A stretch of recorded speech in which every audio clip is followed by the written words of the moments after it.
वज़ीर आला चौधरी परवेज़ इलाही, जिसे मौसूफ माजी में पंजाब का सबसे बड़ा डाकू गर्दानते थे। एक तरफ से इमरान खान खुद पर होने वाले हमले को बार बार इदारों और रियासत के खिलाफ इस्तेमाल करके सियासी ग्राउंड बना रहे हैं। खत में सवाल उठाए गए हैं कि कानून नाफिज करने वाले इदारों और इंतजामी हुक्काम ने मुरवजा तफ्तीशी तरीक़ेकार को अख्तियार किया। वज़ीर-ए-आज़म ने खत में मजीद कहा है कि पंजाब और खैबर पख्तूनख्वा की हुकूमतों की सरपरस्ती में शरपसंद निजी और सरकारी इमारतों पर हमले कर रहे हैं।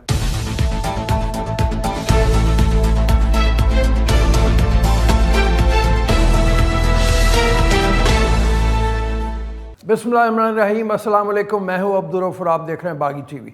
ज़रा सोचें कि एक शख्स जो खुद एक घर को तामीर करे और जब वो घर मुकम्मल हो जाए तो मोहल्ले में खड़ा होकर शोर मचा दे कि मुझे ये घर कबूल नहीं और मैं यहाँ नहीं रहूँगा। जब वो शख्स ये बेतुकी बात कर रहा होगा तो मोहल्ले वाले अफराद या तो इस शख्स को पागल करार देंगे या बेवकूफ़। अब आप इसी मिसाल को ज़हन नशीन रखें और मुल्क के मौजूदा सियासी हालात को मुलाहिज़ा करें।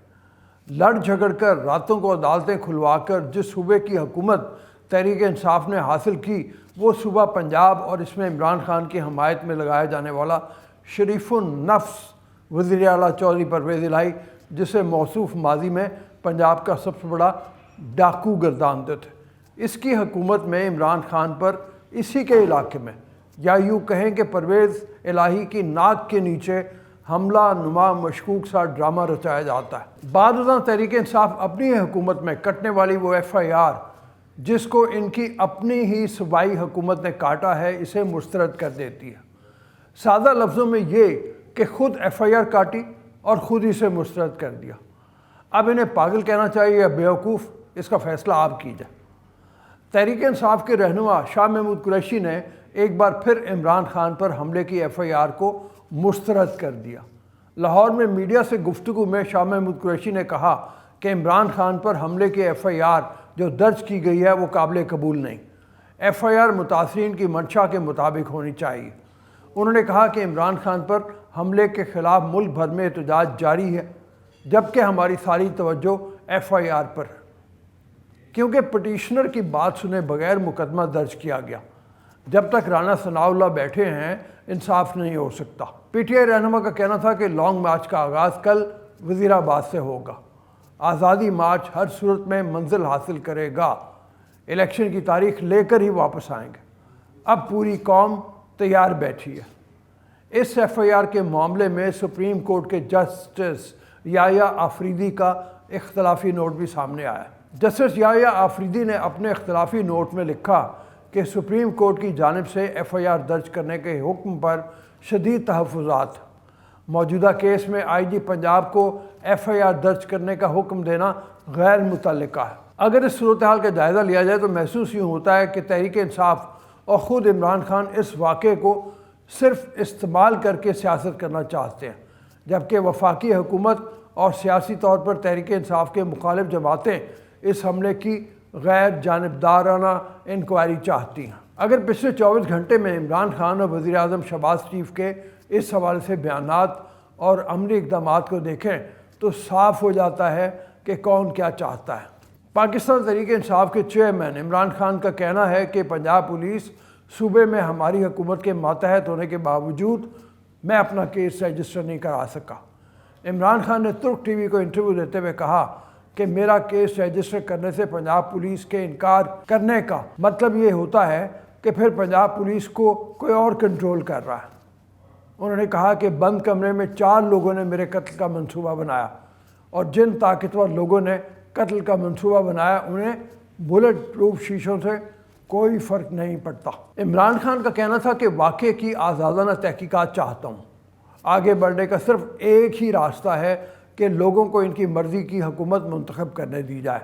एक तरफ से इमरान खान खुद पर होने वाले हमले को बार बार इदारों और रियासत के ख़िलाफ़ इस्तेमाल करके सियासी ग्राउंड बना रहे हैं, तो दूसरी जानिब वज़ीर-ए-आज़म शहबाज शरीफ इस हवाले से इंतहाई संजीदा इक़दाम उठा रहे हैं। वज़ीर-ए-आज़म शहबाज शरीफ ने चीफ जस्टिस को ख़त लिखा है जिसमें कहा गया है कि सुप्रीम कोर्ट के तमाम दस्तयाब जजेस पर मुश्तमिल कमीशन बनाया जाए और कमीशन 5 सवालात पर ख़ास तौर पर गौर कर सकता है। ख़त के मतन के मुताबिक कारवां की हिफाजत की ज़िम्मेदारी कौन सी नाफिज قانون نافذ کرنے والے اداروں کی تھی۔ کارروائی کی حفاظت کے لیے مروجہ حفاظتی اقدامات اور سٹینڈرڈ آپریٹنگ پروسیجرز لاگو کیے گئے۔ کیا سٹینڈرڈ آپریٹنگ پروسیجرز پر عمل کیا گیا؟ حادثے کے اپنے حقائق کیا ہیں؟ ایک سے زیادہ شوٹرز کی موجودگی کی اطلاع یا جوابی فائرنگ سے متعلق حقائق کیا ہیں؟ مجموعی طور پر نشانہ بننے والے لوگوں کی تعداد، زخموں کی نوعیت سے متعلق حقائق کیا ہیں؟ خط میں سوال اٹھائے گئے ہیں کہ قانون نافذ کرنے والے اداروں اور انتظامی حکام نے مروجہ تفتیشی طریقہ کار کو اختیار کیا۔ شہادتیں جمع کرنے اور صورتحال سے نمٹنے کے مروجہ طریقہ کار کو کیا اختیار کیا گیا؟ اگر ایسا نہیں ہوا تو ضابطے کی کیا خامیاں اور کمزوریاں سامنے آئیں؟ ضابطے کی ان کوتاہیوں کا ذمہ دار کن انتظامی حکام کو ٹھہرایا گیا؟ کوتاہیوں کا ذمہ دار قانون نافذ کرنے والے اداروں اور صوبائی حکومت کے عہدیداروں کو ٹھہرایا گیا یا وقوع کی تحقیقات کے عمل میں دانستہ رکاوٹیں ڈالی جا رہی ہیں؟ عمران خان کے جلوس میں فائرنگ کے افسوسناک واقعے سے ملک ہیجانی کیفیت کا شکار ہے۔ واقعے سے ملک امن و امان کے بحران کا شکار ہے۔ پی ٹی آئی لیڈرز زہر آلود تقاریر کر رہے ہیں۔ خط کے متن کے مطابق پرتشدد ہنگامہ آرائی سے ریاست افراتفری اور شہریوں کا جان و مال دونوں خطرات میں ہیں۔ پاکستان اور عالمی میڈیا میں اس کی کوریج ہو رہی ہے۔ ایک لمبی مدت گزرنے کے باوجود ایف آئی آر درج نہ ہوئی۔ پی ٹی آئی کے ماتحت پنجاب حکومت نے تحقیقات میں قانونی تقاضوں کو سامنے نہیں رکھا۔ افسوسناک امر یہ ہے کہ کرائم سین کو محفوظ نہیں کیا گیا۔ جس کنٹینر پر واقعہ ہوا اور لوگ زخمی ہوئے، اسے بھی فرینزک کے لیے تحویل میں نہیں لیا گیا۔ وزیر اعظم نے خط میں کہا ہے کہ پی ٹی آئی چیئرمین کی میڈیکو لیگل رپورٹ بھی نہیں ہوئی۔ عمران خان کو پرائیویٹ ہسپتال لے جایا گیا جو قانون کے مطابق میڈیکو لیگل کا پروسیجر نہیں۔ جو طریقہ کار اپنایا گیا، شک ہے پنجاب حکومت اور اس کے ذمہ دار شہادتوں سے گڑبڑ کر سکتے ہیں۔ تحقیقات اور شہادتیں جمع کرنے کا مروجہ طریقہ کار نہ اپنانا بدنیتی ہے۔ وفاقی حکومت صوبائی انتظامیہ کو اپنے سنگین تحفظات سے آگاہ کر چکی ہے۔ وزیر اعظم نے خط میں مزید کہا ہے کہ پنجاب اور خیبر پختونخوا کی حکومتوں کی سرپرستی میں شرپسند نجی اور سرکاری عمارتوں پر حملے کر رہے ہیں۔ شہباز شریف کی جانب سے جہاں عمران خان پر حملے کے حوالے سے اہم قدم اٹھایا گیا ہے، وہیں سینئر صحافی شہید ارشد شریف کی ہلاکت پر بھی خط لکھا گیا ہے اور کینیا میں ہونے والی تحقیقات سے مزید انکشافات ہوئے ہیں۔ ارشد شریف کے قتل والی شب کینیا کی ایمو ڈمپ شوٹنگ رینج پر 10 امریکی انسٹرکٹر اور ٹرینر بھی موجود تھے۔ کینیا کی حکومت کے قابل اعتماد ذرائع نے پاکستان سے ایک صحافتی ادارے کی تحقیقاتی ٹیم جو کینیا میں اس واقعے کی تحقیقات کر رہی ہے، اس کو تصدیق کرتے ہوئے ارشد شریف نے 22 اور 23 اکتوبر کو امریکی انسٹرکٹرز اور دیگر کے ساتھ ڈنر کیا۔ ذرائع کینین حکومت کا بتانا ہے کہ 23 اکتوبر شب 8 بجے خرم کے ساتھ کار میں جاتے ہوئے ارشد شریف پر فائرنگ کی گئی۔ خرم عام طور پر شوٹنگ رینج والی سڑک استعمال کیا کرتے تھے، لیکن خرم احمد نے 23 اکتوبر کو عام راستے کی بجائے طویل راستہ اختیار کیا۔ مگادی ہائی وے والا راستہ دور ہونے کے باوجود استعمال کیا گیا۔ ذرائع کے مطابق پاکستانی تفتیش کاروں نے کینین حکام سے رینج پر موجود افراد کی تفصیل بتانے کو کہا تھا، لیکن طلب کردہ تفصیل میں انسٹرکٹرز اور زیر تربیت افراد کی قومیت کا سوال نہیں کیا گیا۔ تفتیش کاروں کو کینیا حکام نے سائٹ پر موجود افراد کی تفصیلات فراہم نہیں کی۔ حکام تفتیش کاروں کی درخواست پر عمل کے لیے کام کر رہے ہیں۔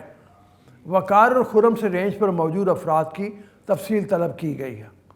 ذرائع کے مطابق کینین حکام پاکستانی دباؤ کے سبب تحقیقات میں مدد کے لیے متعلقہ افراد سے سوالات کرنے پر مجبور ہیں۔ دونوں بھائیوں یا انسٹرکٹرز پر قتل کا الزام عائد کرنے سے متعلق غور نہیں ہو رہا۔ ابتدا میں کہا گیا کہ ارشد شریف کینیا پولیس کی طرف سے شناخت کی غلطی کے سبب مارے گئے۔ بعد میں موقف تبدیل کیا گیا کہ کار سے گولی چلنے پر جوابی کارروائی کی گئی۔ خیال رہے کہ شوٹنگ رینج ایمو ڈمپ میں shooting practice, weekend camping اور دیگر سہولیات دستیاب ہیں۔ ایمو ڈمپ لمیٹڈ کی ویب سائٹ کے مطابق کمپنی کی پیرنٹ کمپنی اونٹیریو میں رجسٹرڈ ہے۔ پاکستان کے سینئر صحافی ارشد شریف نے اپنی زندگی کی آخری شب इसी शूटिंग साइट पर खुर्रम अहमद के साथ गुजारी थी। वज़ीर-ए-आज़म शहबाज शरीफ ने सीनियर सहाफ़ी अरशद शरीफ की मौत की तहकीकात के लिए चीफ जस्टिस पाकिस्तान उमर अता बंदयाल को ख़त लिखा। ख़त में अरशद शरीफ के जहाँ बहक होने के हक़ाइक़ जानने के लिए जुडिशल कमीशन बनाने की इस्तदा की गई है और कहा गया है कि सुप्रीम कोर्ट के तमाम दस्तयाब जज साहिबान पर मुश्तमिल कमीशन बनाया जाए। ख़त के मतन के मुताबिक कमीशन 5 सवालात पर ख़ास तौर पर गौर कर सकता है। अरशद शरीफ की बैरून मुल्क रवानगी में किसने सहूलतकारी की? कोई वफाकी या सूबाई एजेंसी अरशद शरीफ को मिलने वाली जान को ख़तरे की किसी धमकी से आगाह थे? अरशद शरीफ अगर उनकी जान को ख़तरे की इतला थी तो इससे बचाव के लिए क्या इक़दाम किए गए? वो क्या हालात और वजूहात थी जिसकी बिना पर अरशद शरीफ UAE से केनिया गए? फायरिंग के वाक़यात की असल हकीकत क्या है जिसमें अरशद शरीफ की मौत हुई? क्या अरशद शरीफ की मौत वाकई गलत शनाख्त का मामला है या फिर ये किसी मुजरमाना खेल का नतीजा है? ख़त में कहा गया है कि मुल्क में कानून की हुक्मरानी के लिए कमीशन की तश्कील ज़रूरी है।